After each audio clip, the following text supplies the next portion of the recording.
El gobierno responde.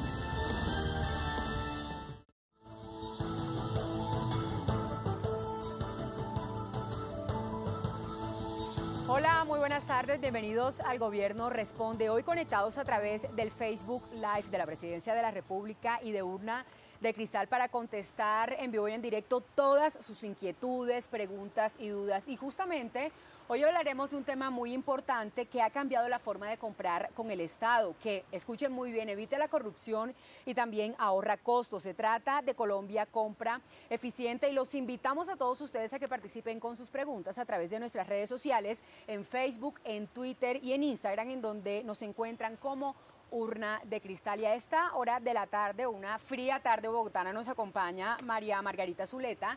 Ella es la directora de la Agencia Nacional de Contratación Pública Colombia Compra Eficiente. María Margarita, buenas tardes y gracias por estar aquí con nosotros y por sacar ese tiempo para contarle a los colombianos de qué se trata Colombia Compra Eficiente. Muchas gracias, Karen, y muy contenta de estar aquí. Bueno, usted también está aquí con nosotros para explicar todo este tema de Colombia Compra Eficiente, pero es importante contarle a los colombianos qué es eso del decreto 092. La Constitución colombiana, yo creo que todos se acordarán en la constituyente que generó la Constitución del año 91, hubo una gran discusión alrededor de los auxilios parlamentarios. Los colombianos estábamos aburridos de los auxilios parlamentarios y queríamos cambiar. Una de las grandes motivaciones del movimiento de la séptima papeleta era acabar con los auxilios parlamentarios. Por eso los constituyentes hicieron el artículo 355 de la Constitución. Ese artículo dice no habrá auxilios parlamentarios y tiene un segundo inciso que dice que en algunos casos los gobiernos nacional, departamental y municipal pueden contratar con entidades sin ánimo de lucro y de reconocida idoneidad planes y programas que han previsto en sus planes de desarrollo. Básicamente, ¿de qué se trata? No de que yo compre un bien o un servicio, no de que yo contrate la construcción de una obra, sino que un alcalde que ha previsto en su plan de desarrollo, por ejemplo, unas campañas de salud sexual y reproductiva, haga esas campañas de la mano de entidades sin ánimo de lucro. De eso se trata. El decreto es un decreto de origen constitucional, porque la misma Constitución dice que el presidente reglamentará la materia. Con ocasión de unos análisis que hizo la Secretaría de Transparencia, la Contraloría General de la República, la Procuraduría, la Fiscalía y Colombia Compra Eficiente, dijimos aquí hay que revisar qué está pasando porque estamos abusando de esa posibilidad de encargarle a entidades sin ánimo de lucro la implementación de esas políticas previstas en los planes de desarrollo. Y por eso se expidió el decreto 092 en enero de este año, decreto que empieza a regir mañana 1 de junio. Muy bien, y mire María Margarita, le cuento que ya comienzan a llegar las preguntas de todos esos colombianos que nos siguen a través de Twitter, de Facebook y de Instagram y que también nos siguen a través del Facebook Live de Urna de Cristal y de la Presidencia de la República. Y tenemos una pregunta de Sandra Cárdenas y ella dice, ¿la contratación del decreto 092 es una forma de evitar la ley de contratación? Sandra, justamente ese es el problema. Con ocasión de que la Contraloría, la Procuraduría, la Fiscalía, la Auditoría, la Secretaría de Transparencia, Colombia Compra Eficiente, una cantidad de entidades dedicadas a revisar cómo se contrata y a revisar cómo nos gastamos el presupuesto de los colombianos a través de los contratos, nos dimos cuenta que desafortunadamente esa idea del constituyente se había visto dañada, pervertida, por decirlo de alguna manera, y muchos gobiernos estaban utilizando de todos los niveles, estaban utilizando esa figura para evadir el sistema de compra pública, la ley 80, la ley 1150, y de eso no se trata este tipo de contratos. Bien, también a través de Twitter, @josbargón, que es José Javier Barraza, pregunta lo siguiente, María Margarita, ¿se les exige experiencia específica a las organizaciones sin ánimo de lucro privadas para seleccionarlas pro ejecución de convenio? José Javier, hay que distinguir dos cosas y creo que es muy importante hacerlo ahorita. El artículo 355 da origen a esta forma de contratación que es especialísima. Lo que nos dice la Constitución y lo desarrolla el decreto 092 es que tenemos que buscar entidades sin ánimo de lucro y de reconocida idoneidad. Ese mismo artículo le da a Colombia Compra Eficiente, le fija una obligación que es expedir una guía que va a ser expedida esta noche. El borrador lo conocen todos los colombianos porque está publicado en la página web de Colombia Compra Eficiente, en donde Colombia Compra Eficiente dice qué debemos entender por idoneidad. La idoneidad no es solamente experiencia, hay otra cantidad de cosas que nos ayudan a entender qué es la idoneidad. La reputación, que esa es un conjunto de cosas más allá de la experiencia. La experiencia es un componente muy importante, pero hay otros componentes importantes. Lo invito a que lea la guía, que está publicada en la página web de Colombia Compra Eficiente, www.colombiacompra.gov.co. Muy bien, por otra parte, aquí Alfredo Morales Marín pregunta lo siguiente. Él dice, muy buenas tardes. Conforme el decreto 092, ¿se requiere realizar un proceso competitivo para contratar con una ESAL? Luego esa modalidad ya está habilitada en el SECOP, ¿o cómo hago para publicarla? A ver, hay dos cosas que tenemos que tener muy claras. Nosotros, desde la Constitución, y si miramos la memoria de la Asamblea Nacional Constituyente, nos dicen estas actividades las hacen entidades beneméritas, es la palabra que usó el constituyente en su momento. ¿Y de qué se trata? De esas actividades científicas, educativas, culturales, deportivas, y que tienen que ver con la protección de personas en una situación especial. Ahí no tenemos que hacer competencia. Sin embargo, en los otros temas sí debemos hacer competencia. ¿Por qué? Porque se trata de que en este país, si hay 1, 2, 5 entidades sin ánimo de lucro de reconocida idoneidad, compitan en condiciones de igualdad para implementar esa actividad prevista en los planes de desarrollo. Hay otra cosa que hay que entender, eso es lo derivado del artículo 355. Hay otra norma que está en la ley 489. Esa norma, en el artículo 96, lo que hace es, pueden las entidades estatales celebrar convenios de asociación y remite al 355. Pero hoy estamos hablando de otra cosa, distinta. Estamos hablando de un convenio que hace una entidad pública con otra persona para cumplir la misión, parte de la misión de esa entidad. Ahí lo que estamos diciendo es, siempre debe haber competencia, salvo cuando esa entidad pone el 30% del proyecto. Si hay dos que ponen el 30%, pues obviamente les va a tocar hacer competencia. Pero si alguien pone el 15% y otro el 10%, pues hay que hacer competencia. Si nadie pone plata, lo pueden celebrar, pero tienen que competir. El SECOP 2 está habilitado. En la página web de Colombia Compra Eficiente y en el boletín que esperamos se distribuya entre esta noche y mañana, hay un video de cómo registrarse como entidad sin ánimo de lucro en el SECOP 2 y hay un instructivo de cómo hacer estos procesos en el SECOP 2.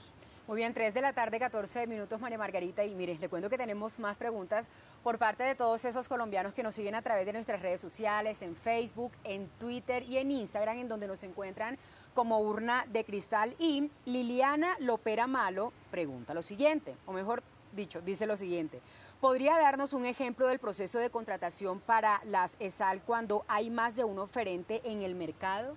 Claro que sí, Liliana. Le voy a poner un ejemplo claro que conocemos, que es cuando trabajamos con las cajas de compensación familiar. En Bogotá, por ejemplo, hay 3 cajas de compensación familiar. Si vamos a hacer un proceso con las cajas de compensación familiar, un proceso de un convenio de asociación, nosotros lo mejor que podemos hacer es establecer cómo es que queremos ejecutar el convenio, cuál es el presupuesto que tenemos y cuál es el objetivo de política pública que queremos obtener y cómo lo vamos a medir. Y llamar a las 3 cajas de compensación para que nos digan cómo lo van a hacer, con cuánta gente, con qué tipo de gente, si pueden cumplirlo en ese tiempo o necesitan más, y ahí las ponemos a competir. Ese es un clásico ejemplo de cómo ponerlas a competir en lo que se refiere al artículo 5. Ahora vamos al artículo 2. En el plan de desarrollo yo preví, como alcalde, como gobernador o como presidente, sí, hacer una tarea para salud sexual y reproductiva en un corredor de carreteras. ¿Qué tenemos? Organizaciones de la sociedad civil dedicadas a estos temas de salud sexual y reproductiva.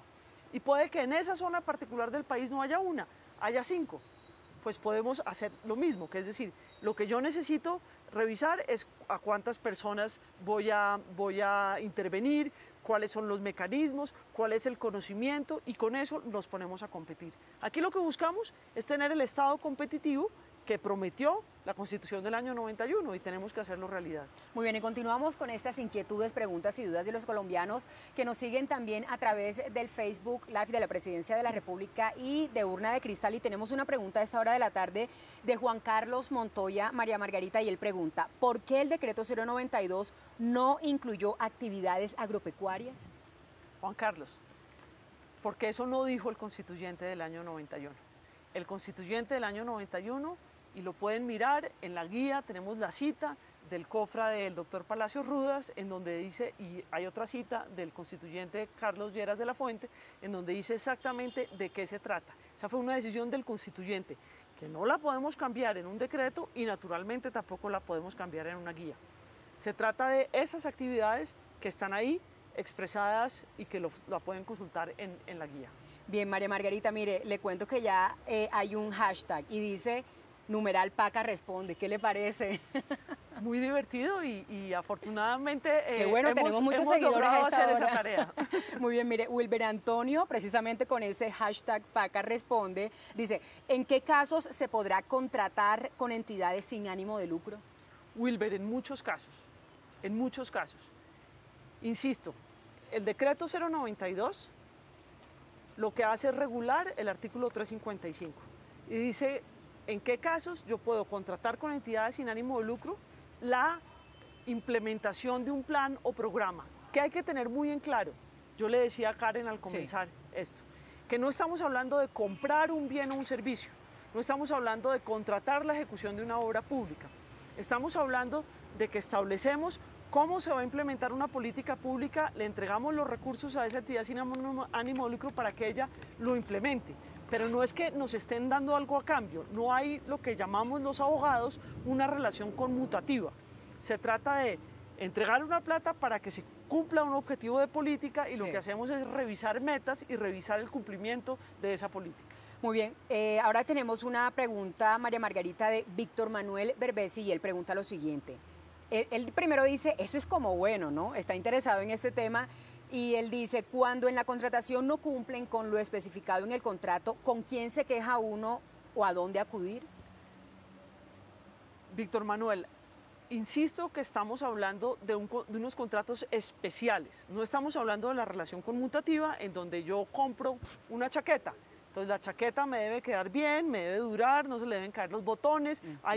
No estamos haciendo eso. Estamos diciéndole a una entidad sin ánimo de lucro, por favor, desarrolle esta política pública de salud sexual y reproductiva para evitar el embarazo adolescente en esta zona del país.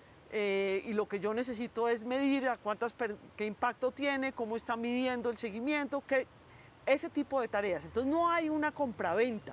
No hay una obra pública por encargo y eso hace aquí la diferencia.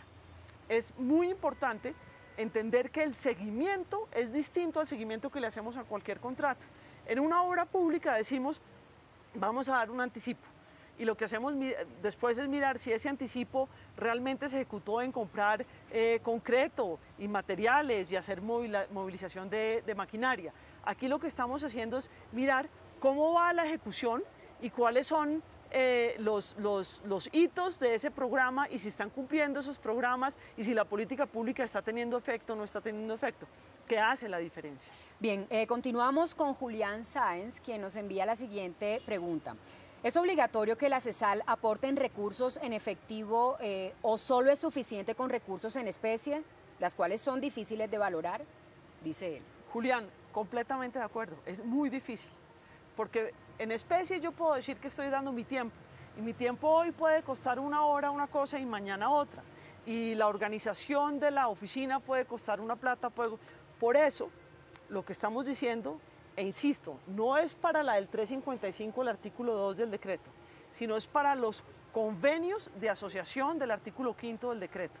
En ese caso, lo que necesitamos es que las entidades sin ánimo de lucro entiendan que pueden contratar, y cualquier entidad puede contratar ese convenio de asociación. Tiene que competir.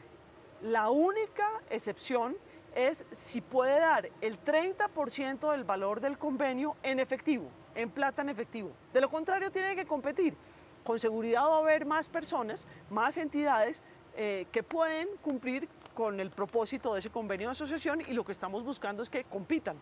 Bien, en esta hora de la tarde, María Margarita, le cuento que nos llega una pregunta de Manuela Pérez Arango y ella dice lo siguiente, numeral para acá responde, obviamente. ¿Aplicaría lo dispuesto en el decreto 092 de 2017 a aquellos convenios de asociación que celebran las entidades estatales con entidades sin ánimo de lucro, cuya financiación es en su totalidad con recursos que provienen de fuentes internacionales? Muchas veces esas entidades, Karen, se acercan a las entidades estatales y les dicen, mire, aquí me conseguí unos recursos de cooperación internacional y a mí me parece que podemos hacer un convenio de asociación con A, B, C y D. Si eso lo está proponiendo el sector, digamos, la entidad sin ánimo de lucro, la entidad estatal tiene que revisarlo y tiene que mirar si alguien más está en la misma posibilidad de hacerlo. Primero tiene que mirar que esté dentro de su plan, dentro de sus necesidades, y tiene que privilegiar la competencia. Si resulta que está poniendo más del 30% y sí está dentro de sus posibilidades, 30% en efectivo, lo puede hacer con esa entidad. De lo contrario, debe someter esa situación a competencia. Bien, 3 de la tarde, 22 minutos, y Camila Becerra Arias pregunta, ¿cómo es el procedimiento para el registro de las ESAL en el SECOP? ¿En qué parte o de qué forma la entidad estatal constatará el registro y los indicadores? Bueno, ustedes han hecho eso como entidades estatales siempre, porque ustedes le piden información en papel a las entidades sin ánimo de lucro con las que van a hacer convenios de asociación o convenios de colaboración, ya sean los del artículo 2 o los del artículo 5. Aquí lo que estamos buscando es que todos tengamos esa información. Entonces la entidad sin ánimo de lucro tiene que registrarse como proveedor en el SECOP, sí. Tiene que poner su NIT, su dirección, quiénes la conforman, si tiene consejo directivo, escribir los nombres y las cédulas de los miembros del consejo directivo. Toda la información. Y explicar cuál es su experiencia, y explicar cuáles son sus indicadores de funcionamiento ordinarios, qué dicen sus estados financieros, de dónde obtiene su financiación, qué tipo de contratos hace, para que en el momento en que ustedes estudien esa información como entidades estatales puedan revisarla, e incluso algunas veces es posible que requieran información adicional, dependiendo de los indicadores que pidan. Nosotros en la guía les estamos dando una pauta de qué tipo de indicadores pedir. Por ejemplo, dónde consiguen la plata, quiénes son sus donantes, cuáles son sus fuentes de financiación, qué plata reciben por la ejecución de este tipo de convenios. Esa información le permite a uno revisar la idoneidad, la experiencia y la fortaleza organizativa que tienen esas entidades. Muy bien, saludamos a los que se unen a esta hora a nuestra transmisión especial del Gobierno. Responde a través del Facebook Live de la Presidencia de la República y también de Urna de Cristal. Y Bertulio Cabrera Plazas pregunta, ¿el manejo del riesgo del cual se trata el decreto 092 de 2017 deberá tratarse bajo los lineamientos de Colombia Compra Eficiente? ¿Ha establecido para los procesos llevados a cabo con el Estatuto General de Contratación? Bertulio, no, señor. Y lo que tenemos que trabajar todos es en mejorar ese análisis de riesgo. Los conceptos son más o menos los mismos inicialmente, pero aquí no tenemos insisto, una relación conmutativa. Yo sé, Karen, que eso suena muy aburrido, muy abogado. No, yo estoy aquí pero es aprendiendo. Muy importante. Aquí no tenemos, yo no doy un pago y me presentan una factura, y entonces yo pago y me presentan un producto o me entregan un bien. Aquí estamos hablando de una cosa distinta. Entonces el riesgo es un poco distinto, es el riesgo implícito en el proyecto. Sí. Más allá del riesgo de la relación contractual, es el riesgo del proyecto. Y obviamente siempre que nosotros ejecutamos una política pública tenemos que pensar en esos riesgos, tenemos que pensar en cuáles son los inconvenientes que tenemos para obtener nuestro cometido. Bien, aquí tenemos muchas preguntas que nos han llegado a través de nuestras redes sociales, pero mire, Lili Reyes, ella dice, muy buenas tardes para todos. ¿Cuál es el proceso de contratación que se debe utilizar teniendo en cuenta que no es licitación ni selección abreviada? Lili, justamente el decreto no quiere entregar una cantidad de detalles porque ustedes van a saber cómo hacerlo mejor en cada una de las necesidades. Y lo que estamos buscando es que haya competencia. ¿Cuáles son los factores? Y vamos a trabajar con muchas entidades estatales para producir documentos tipo que nos permitan seleccionar tanto contratistas de convenios de colaboración del artículo 2 como los de los convenios de asociación del artículo 5. Pero le voy a poner un ejemplo. Hace un ratico, para los que no estaban aquí, hablé de las 3 cajas de compensación familiar que hay en Bogotá. Supongamos que vamos a hacer un convenio de asociación y que necesitamos contar con las cajas, con el tipo de trabajo que pueden hacer las cajas. Que ofrecen ellas 3. Entonces podemos decir, ¿cuánto me vale? Hablemos de alimentación. ¿Cuánto me vale la ración de alimentación? Ese puede ser un criterio. O puede ser también en cuánto tiempo me desarrolla algo. O puede ser las dos cosas. O puede ser también darle una calificación especial a la experiencia o al conocimiento que tienen las cajas. Podemos hablar de precio, podemos hablar de tiempos, podemos hablar de experiencia, podemos hablar de calidades, podemos hablar de todos esos aspectos que son importantes, de cosas ambientales. Por ejemplo, empezar a incluir ahí criterios de sostenibilidad también es importante, de sostenibilidad ambiental y de sostenibilidad social. Bien, Isis Clavijo dice, si la reconocida idoneidad está definida por la inscripción que la ESAL realiza ante Colombia Compra Eficiente, ¿quiere decir que son ustedes los que determinan cuál es el más idóneo? No, señora. La reconocida idoneidad no tiene que ver con el registro en el SECOP. La reconocida idoneidad, en la guía, decimos, tengan en cuenta la experiencia, tengan en cuenta el manejo organizacional, tengan en cuenta la habilidad que tiene la entidad sin ánimo de lucro para mantener su gente, para mantener el talento trabajando en su organización. Tengan en cuenta esas cosas y defínanlo en cada uno de los procesos. Porque es que la reconocida idoneidad en el ejemplo que yo les ponía de las 3 cajas de compensación familiar, si estamos hablando de alimentación, es muy distinto si estamos hablando de manejo de parques, por poner un ejemplo. Muy bien. Y continuamos con las preguntas aquí en este Facebook Live de la Presidencia de la República y de Urna de Cristal. Y Alberto Díaz Borré, numeral Pacá Responde, pregunta, ¿qué pasa si la entidad estatal adelanta un proceso competitivo del decreto 092 y no se postulan entidades sin ánimo de lucro? ¿Se debe volver a realizar este proceso o se puede contratar directamente?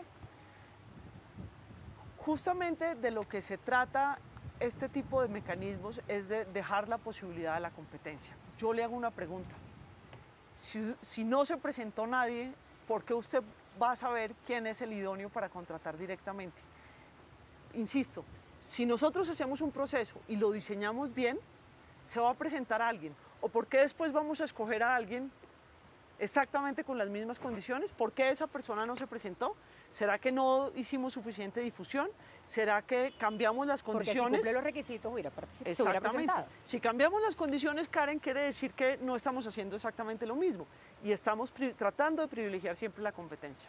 Muy bien, y les recordamos a todos que estamos en esta tarde que María Margarita sale el sol, pero también hace frío. Estamos a través del Facebook Live de la Presidencia de la República y de Urna de Cristal, contándole también a todos los colombianos que nos siguen sobre Colombia Compra Eficiente, lo que hace esta entidad y este decreto 092, que es muy importante para el conocimiento de todos los colombianos. Y Julián Sáenz vuelve a preguntar. Él dice, ¿la entidad está obligada a definir adicionalmente criterios de tipo técnico y de idoneidad? Dependiendo de qué necesito yo en cada momento. Pensemos los ejemplos clásicos, la salud sexual y reproductiva. Obviamente ahí hay un factor técnico importante, yo tengo que saber si tengo médicos, si tengo tecnólogos, qué especialistas tengo, qué sistemas de información manejo, cuál es la metodología que voy a utilizar para acercarme al adolescente. Ahí hay unos factores técnicos que son importantes y que cada una de esas organizaciones que ha hecho eso tiene una metodología propia. Sí. Y ahí yo fijo la idoneidad, con base en ese tipo de situaciones. Adicionalmente tengo que pensar en la reputación, en cómo les ha ido, cuál es el manejo interno, cuáles son los criterios de buen gobierno que permiten la administración de cada una de las entidades sin ánimo de lucro. La entidad estatal debe fijar eso para cada uno de los procesos. Bien, hay otra pregunta de Julián Sáenz también, y él dice, ¿cómo se elige la entidad que hace un convenio de asociación cuando más de una entidad sin ánimo de lucro está dispuesta a aportar más del 30% del valor del convenio? Lo que tenemos que pensar aquí es que debemos generar valor. Cuando nosotros tenemos la necesidad de un convenio de asociación, lo que tenemos que pensar es cómo logramos los mejores resultados. ¿Y cómo logramos los mejores resultados? Privilegiando principios como el de la competencia. Supongamos que hay varios que te ofrecen más del 30%, pues pongámonos a competir. O podríamos simplemente decir, escojo al que tiene mayor valor. Lo que nos dice la norma es que podemos escoger directamente si ofrece más del 30%. Entonces, esa es una decisión de la entidad estatal. Sí. Sin embargo, lo que la entidad estatal tiene que pensar y el razonamiento que debe hacer cuando tiene varios es, ¿cómo yo genero más valor? ¿Para qué? Para la inversión de la plata de los contribuyentes, que es el otro 70 o el otro 60, y cómo realmente garantizo la eficacia de esa política pública. Muy bien, ahora María Flores pregunta qué requisitos se deben tener en cuenta para crear empresa, para ser persona jurídica o natural y para contratar. Ok, aquí estamos hablando de un tema distinto al decreto 092. El Estado colombiano contrata una serie grandísima de bienes, servicios y obras. Las personas necesitan tener capacidad para contratar y la única forma de tener experiencia es cuando empiezan a contratar. Yo la invito a que siga en el SECOP, el RSS, que es el sistema en la que la pueden notificar de las oportunidades de negocio que puede tener con Colombia, con la República de Colombia en general, sus municipios, sus departamentos, sus entidades en general, y en el SECOP 2. Y es muy importante que conozca el clasificador de bienes y servicios de Naciones Unidas, para que mire cuáles son los códigos que identifican los bienes o servicios que usted puede ofrecer, María. Bien, a esta hora de la tarde, Jenny Lisset Gómez pregunta, ¿la entidad pública puede contratar con una entidad sin ánimo de lucro con convenio de cooperación para la ejecución de ítems o actividades que impliquen obras como mejoramiento de vivienda, vías, cuando el aporte de la ESAL sea en especie o dinero y este aporte sea inferior o igual o superior al 30%? La primera cosa que tenemos que tener en cuenta, Ginette, es, a mí me suena que ahí no estamos hablando ni de un convenio de cooperación, ni de asociación, ni de colaboración. Ya estamos hablando de una obra pública. Y para la obra pública tenemos las normas de la Ley 80 y la Ley 1150. Eso es algo que tenemos que tener muy en claro. Colombia tiene un régimen especial para estas tareas que hacemos con entidades sin ánimo de lucro, en donde no está la ejecución de obras públicas. Para ejecutar obras públicas debemos acudir al sistema de compra y contratación pública, Ley 80 y Ley 1150. Bien, Carolina Padilla Londoño dice, pero con respecto a los convenios de asociación con las cajas, el mismo decreto 1729 permite los mismos para la ejecución de los recursos de Foniñez. ¿Aplica este nuevo decreto?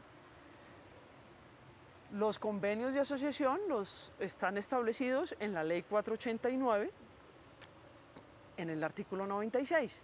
Y esa ley remite al procedimiento del 355, por eso está incluido en el 3, en el decreto que estamos revisando, en el 092. Algunas veces hay normas muy particulares y muy especiales, pero en este caso yo pienso que sí es aplicable el decreto 092. Muy bien, y ya para finalizar tenemos 2-3 preguntitas, y esta dice, ¿es obligatorio para la CESAL la inscripción en el SECOP o puede llegar a ser facultativo? ¿Se puede contratar con un ESAL que no esté en el SECOP? Es obligatorio y es muy fácil hacerlo, es muy fácil hacerlo. Yo los invito a que lo hagan ahora mismo, que si se varan llamen a la mesa de servicio. Toda la información está en la página web de Colombia Compra, www.colombiacompra.gov.co. Ahí hay un chat, hay una mesa de servicio. Abran el SECOP, empiecen a registrarse y se varan, preguntan. Hay además un documento muy fácil que les muestra en los pasos que tiene el registro para que lo hagan. Yo los invito a que se registren ya. Piensen que esa información nos va a permitir a todos los colombianos tomar mejores decisiones y a las entidades sin ánimo de lucro entender cuáles son las entidades sin ánimo de lucro, qué hacen, cómo lo hacen, con quién celebran convenios, de qué tipo de convenios. Yo creo que esa información, si la organizamos, nos va a ayudar a todos los colombianos. Muy bien, María Margarita. Las dos últimas preguntas de @abogado Juan C. ¿El decreto 092 aplica a los convenios solidarios que regula la ley 1551 con las juntas de acción comunal? Yo creo que no. Yo creo que no. Y eso es una de esas tareas que es muy interesante que miremos muy rápidamente en Colombia Compra y que saquemos un concepto. Abogado Juan C., por favor escríbame y mande la consulta porque creo que ese es de esos temas que tenemos que... ¿Y a dónde le puede escribir, María Margarita? paca.zuleta@colombiacompra, pero además hay un sistema de PQRs en la página web, mande la solicitud y entra en el sistema y nosotros se la contestamos. Muy bien, y finalmente Liliana Lopera Malo dice, ¿qué alcance tiene cuando la norma dice que no hayan otras entidades que puedan ejecutar el contrato o convenio ESAL del orden nacional, regional o municipal? Yo creo que no está leyendo exactamente lo que dice el texto. Que no haya otras en el mercado. ¿Cuál es el mercado? El mercado es el mercado de la zona. Es decir, yo no puedo decir que yo ofrezco servicios si estoy sentada en el centro de Bogotá, que yo puedo ofrecer ese apoyo o esa posibilidad de asociación a una entidad que está en Leticia o que está en San Andrés. Estamos hablando de ese mercado, del mercado de la zona, de ese mercado concreto. Si estamos hablando de cosas de nivel nacional, departamental o municipal o regional, tenemos que mirar cuál es el mercado, porque una entidad sin ánimo de lucro que está en Montería y tiene experiencia en Córdoba y puede hacer esa tarea, pero no la puede hacer con seguridad en Yopal. Y si yo estoy tomando decisiones en Yopal, tengo que mirar cuál es el mercado que tengo en Yopal.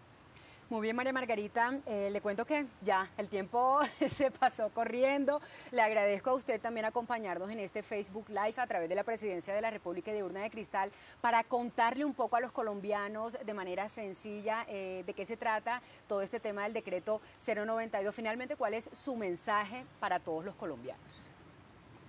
Ha habido personas que dicen, Karen, prohibieron la contratación con entidades sin ánimo de lucro.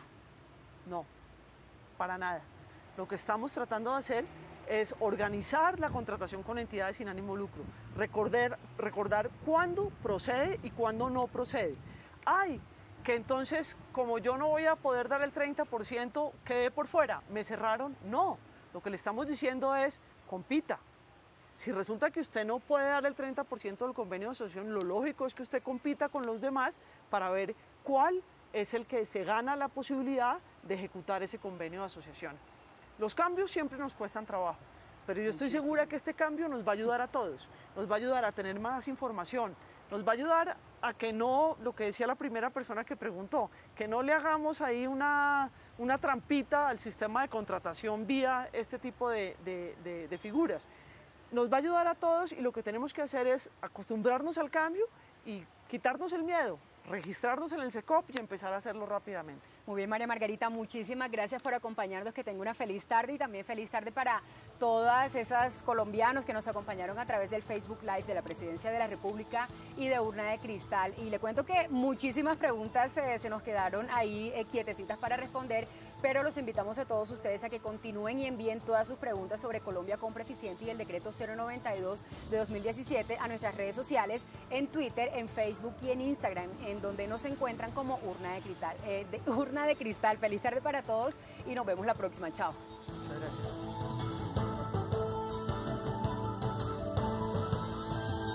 El gobierno responde.